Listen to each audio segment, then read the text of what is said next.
Hello and welcome to From Digital to D&D. In this series, a character from fiction is taken and given a usable stat block for you to use in your games of Dungeons & Dragons. For those of you unaware, each episode of this series will be broken down into the following sections. The character introduction, where I attempt to explain the background of the character. The feature breakdown, where I point out what aspects of the character I will be attempting to convert. The stat block, where the stat block is shown off and certain elements are discussed. And finally, the plot hooks, where I explain possible uses for the character in your games of D&D. Naturally, any character that features in this series belongs to their respective owners. Today, we'll take a look at the most famous monster within the Fog of Silent Hill, owned by Konami. Without further ado, let's look at Pyramid Head.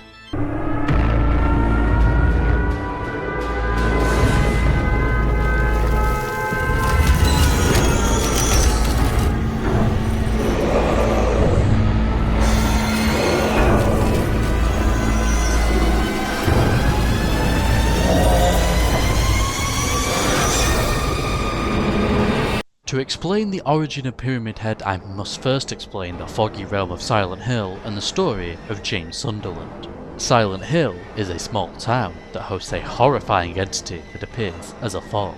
Within this fog, nightmares roam and reality itself shifts to best bring terror to whoever walks inside. Enter James Sunderland. Spoilers for Silent Hill 2 if you don't already know. If you want to avoid spoilers, skip to the feature breakdown. I'm giving you until I finish this sentence. James had a wife, Mary. Mary was terminally ill and James didn't handle it well.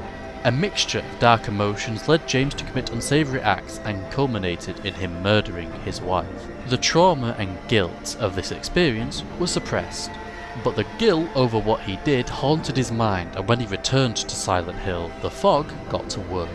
Many monsters awaited James in the fog that played upon his trauma, but none were as terrible as Pyramid Head.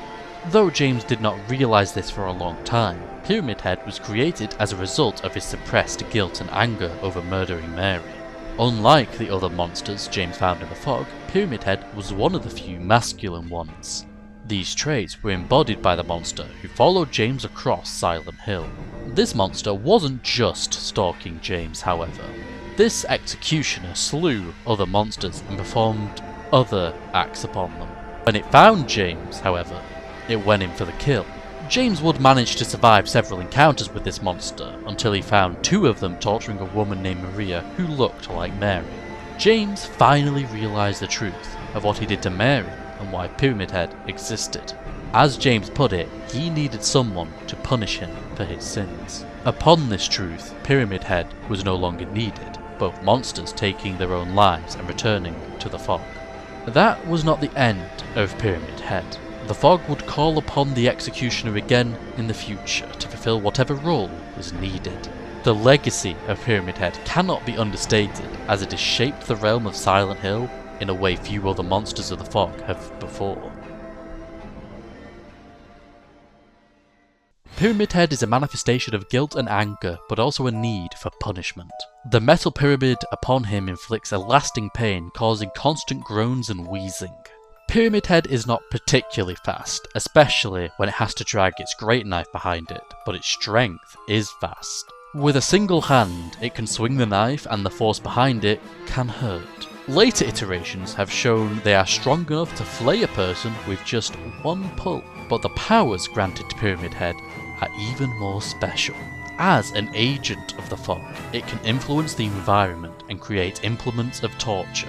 It can create metal cages to entrap creatures, call lines of barbed wire to sprout out of the ground and strike fear into the hearts of others with ease. Pyramid Head's durability is notable, as it cannot be killed unless it is no longer needed. If too much damage is inflicted upon the executioner, it will simply get back up after some time later. It may not have as many abilities as other entities covered in the past, but it is very good at what it does.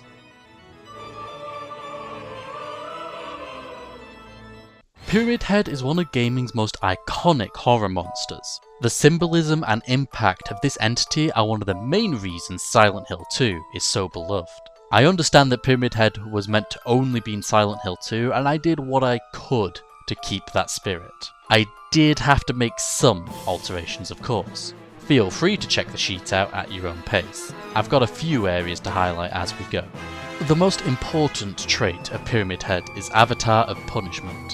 To summarise, if Pyramid Head is killed, it will come back to life a few hours later. This will keep happening until its target dies, its target flees to another plane, or the fog deems Pyramid Head's purpose complete. Getting Pyramid Head to 0 hit points isn't easy either. By remoulding the environment with rites of judgment, Pyramid Head can inflict multiple painful effects, even just killing a creature flat out if it's at 0 hit points. And yes, the way it is written does mean Pyramid Head can kill a Zealot Barbarian when Rage Beyond Death kicks in. All it needs is for the target to be at 0 hit points and within 5 feet. The best counter to Pyramid Head is to flee, as it lacks the ability to do anything beyond 60 feet. And flee you should, as Pyramid Head can and will slice through the party. Using Pyramid Head is tricky, as it should only exist within the fog of Silent Hill, specifically for James Sunderland. But Konami have ignored that aspect, so I think we can bend the rules a little bit. The best way to use Pyramid Head is to throw your party into the fog of Silent Hill. You could have it be just like the game and a particular village has a creepy fog. Or maybe this realm is within the Shadowfell. The fog of Silent Hill acts a lot like a Domain of Dread, but whereas those realms are tailored to their overlord like Strahd, the fog twists for each person inside. You can mould the adventure to reflect aspects of the party, creating specific moments that call upon their darkest nightmares. And through the fog roams Pyramid Head.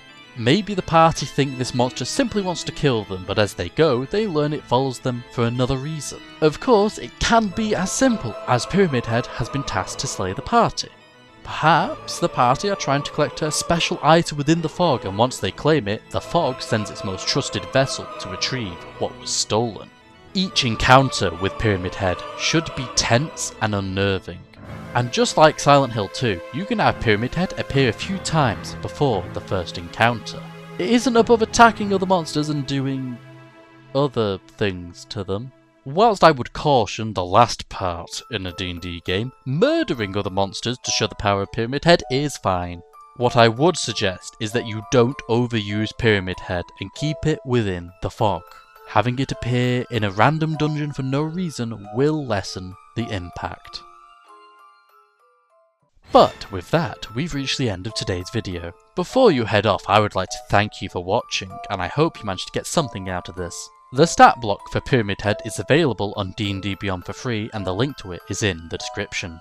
I hope you all have a great day, and may your dice roll favourably. Goodbye for now.